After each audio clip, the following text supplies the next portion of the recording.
तो पढ़ते हैं। पहला हमारा क्वेश्चन नंबर क्या है, find the sum of the following APs. दी हुई एपी का क्या फाइंड करना है, सम फाइंड करना है। अब सम आप कैसे फाइंड करोगे, इसके लिए आपको एक फॉर्मूला याद पता होना चाहिए। फॉर्मूला क्या है, sum of first n terms of an AP. ठीक है, अब ये जो इतना लिखा है ना, इसका सिंपल मतलब होता है एस एन। ठीक है, एस एन मतलब इसका मतलब क्या हो गया, sum of first n term of an AP, तो एस एन हो गया। ठीक है, इसका फॉर्मूला क्या होता है, n by two bracket 2a plus n minus one d, और ये होता है आपका formula sum of n terms of an AP का। एक और फॉर्मूला होता है इसका, क्या होता है, S n equal to n by two a plus a n. ठीक है, और एक और फॉर्मूला होता है, वो क्या होता है, S n equal to n by two a plus l. ठीक है, अब देखो एल मतलब लास्ट टर्म, ए एन मतलब nth टर्म। ठीक है, मतलब जैसे जब आप सवाल सॉल्व करोगे तो आपको पता पड़ेगा। और ये दो जो फॉर्मूले बने हैं वो इसी से बने हैं। कैसे बने मैं बताता हूँ। जैसे एस एन इक्वल टू क्या था, एन बाई टू। अब यहाँ टू ए था, तो टू ए को मैं क्या लिख सकता हूँ, a plus n minus one d. ठीक है, अब जैसे मान लो इसको और लिखेंगे एन बाई टू। अब इसको इसको तो ए लिख दिया, और इतने फॉर्मूला आपने किसी का पढ़ा है, ये किसका फॉर्मूला होता है, ए एन का फॉर्मूला होता है। एक्सरसाइज 5.2 में पढ़ा है। ए एन का फॉर्मूला क्या होता है, a plus n minus one d. समझ में आया, तो ये वाला जो फॉर्मूला है वो इसी से बना है। ठीक है, तो आप करते हैं क्वेश्चन नंबर वन को, देखते हैं हमारा क्वेश्चन नंबर वन क्या है। अब ये फर्स्ट वाला हमें सॉल्व करना है, 2 7 12 डैश डैश डैश कितनी टर्म्स तक होनी चाहिए, 10 टर्म तक होना चाहिए। तो इसमें आपको देखो यार एन की वैल्यू तो पता पड़ी गई कि कितनी टर्म होनी चाहिए, 10 होनी चाहिए। ठीक है, फर्स्ट टर्म आपकी क्या है, ए इक्वल टू टू हो गई फर्स्ट टर्म। ठीक है, ए वन आपका 2 है और ए टू आपका कितना है 7, तो कॉमन डिफरेंस भी आप निकाल सकते हो, क्या होता है a two minus a one. A two की वैल्यू 7 माइनस ए वन की वैल्यू 2, 7 में 2 गए 5, तो कॉमन डिफरेंस भी आपका आ गया। ठीक है, अब सम ऑफ कितने टर्म्स का निकालना है, 10 टर्म का निकालना है। तो एस टेन कैसे निकालोगे, एन बाई टू, या पहले आप फॉर्मूला लिख लो, S n equal to n by two, two a plus n minus one d. ठीक है, ये तो आपका फॉर्मूला हो गया।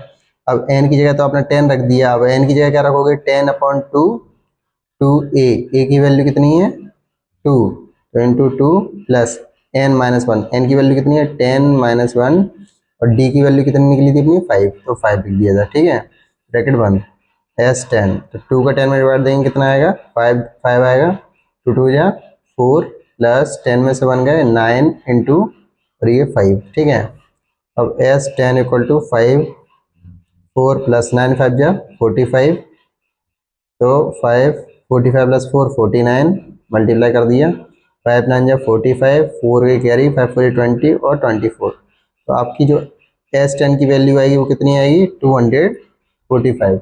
इसी के साथ हमारा फर्स्ट वाला पार्ट कंप्लीट हो गया है। अब करते हैं सेकंड वाले पार्ट को, क्या है। अब इसमें देखो ए की वैल्यू कितनी है -37। ठीक है, ए टू की वैल्यू कितनी है -33। कॉमन डिफरेंस निकालना है, तो डी इक्वल टू क्या होता है a two minus a one.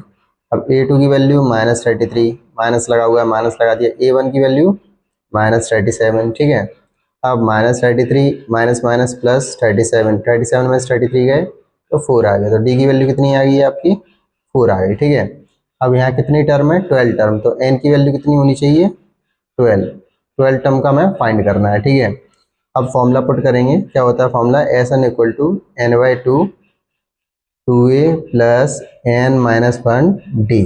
ठीक है, सम ऑफ एन टर्म्स का ये फॉर्मूला होता है। अब कितनी टर्म का सम करना है 12 टर्म का, तो एन का मतलब नंबर ऑफ टर्म कितना है 12 अपॉन टू, फिर टू ए की वैल्यू कितनी है अपने पास, ये रही अपनी फर्स्ट टर्म, तो -37 प्लस एन की वैल्यू 12 माइनस वन, डी की वैल्यू कितनी है 4, तो 4 आ गया यहाँ पे। ठीक है, 2 से 12 को काटेंगे 6 आएगा, 2 का 37 में मल्टीप्लाई करेंगे तो माइनस तो आएगा ही, 2 7 जा 14, 2 3 6 74 प्लस 12 में से बन गए 11, और 11 को 4 में मल्टीप्लाई कर दोगे तो 11 4 जा 44 आ गया 6।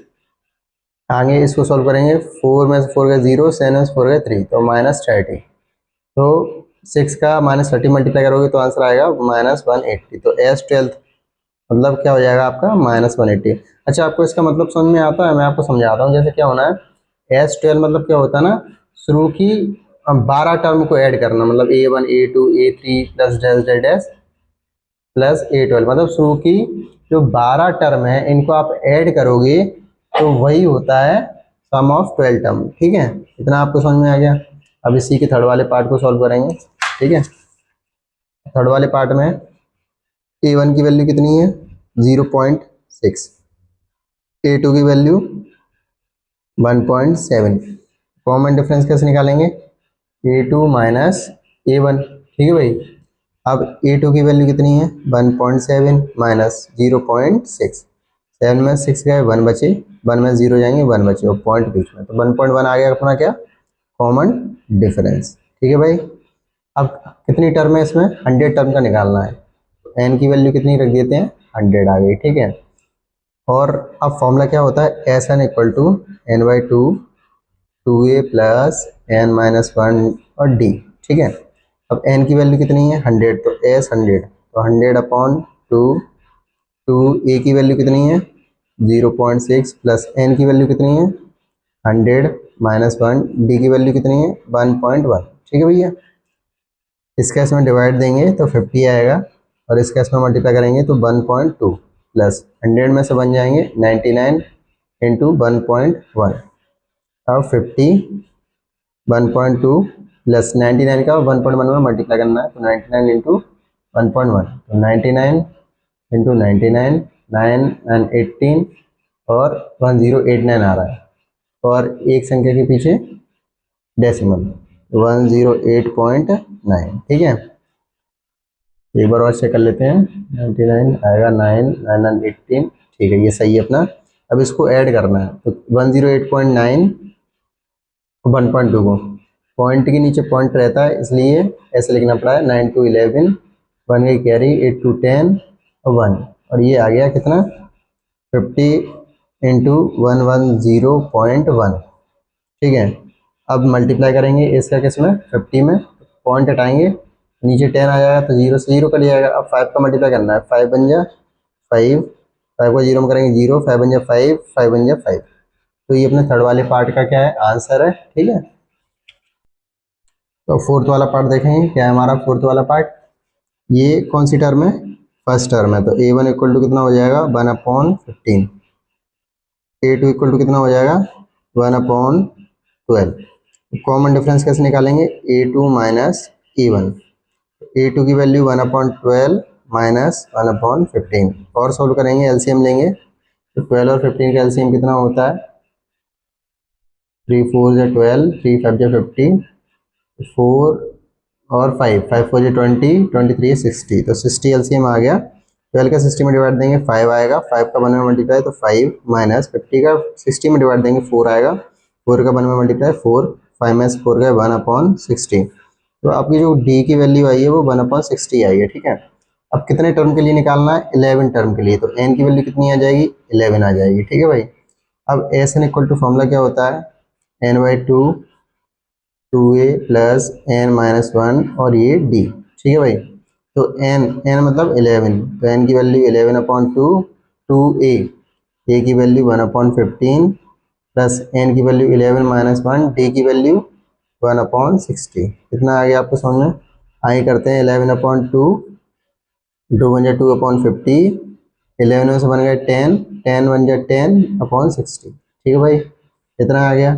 आगे इसको सॉल्व करेंगे कैसे 11/2, 15 और 60 का एलसीएम लेंगे तो 60 आएगा। ठीक है, 50 का 60 में डिवाइड दोगे 4, 4 का 2 में मल्टीप्लाई 8, 60 में डिवाइड 1, 1 का 10 में 10, तो 11/2 इंटू 10 प्लस 8 18/60। इतना आपको समझ में आ गया। अब देखो 2 9 जा 18, ठीक है, और 3 3 9, 3 का 20 में कर देंगे तो 11 3 या 33/20। तो ये फिफ्थ वाले पार्ट का फोर्थ वाले पार्ट का क्या हो गया आंसर हो गया यहाँ पे। ठीक है।